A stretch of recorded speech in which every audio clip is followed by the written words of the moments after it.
పంచ పరివర్తన ఇది మనందరి బాధ్యత. మనం చేసే చిన్న మార్పులే రేపటి తరానికి గొప్ప కానుకలు. పర్యావరణాన్ని కాపాడుకోవడం అంటే అది ఎక్కడో ఉన్న అడవుల గురించి మాత్రమే కాదు, మన ఇంట్లో మనం చేసే పనుల నుంచే మొదలవుతుంది. ఈ పంచ పరివర్తన ప్రతిజ్ఞను మనమందరం పాటిద్దాం. బ్రష్ చేసేటప్పుడు కుళాయిని అనవసరంగా వదిలేయను.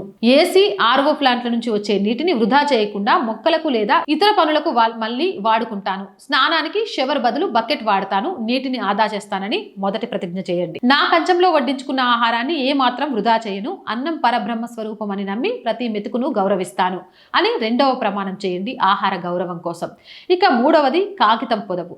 కాగితానికి ఉన్న రెండు వైపులా రాస్తాను. కాగితం వాడకాన్ని తగ్గించి చెట్లను కాపాడటంలో నా వంతు కృషి చేస్తాను. ఇది మూడవ ప్రమాణం.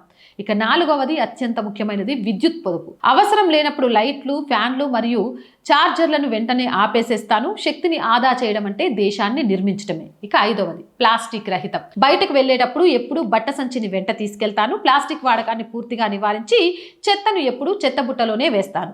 ఈ మార్పు నా నుంచే మొదలవ్వాలి. మీరు కూడా ఈ ప్రతిజ్ఞలో భాగస్వాములు అవుతారా? మీరు కూడా మీ వంతుగా ప్రతిజ్ఞ చేస్తారా? కామెంట్ సెక్షన్లో తెలియజేయండి. జై హింద్, జై భారత్.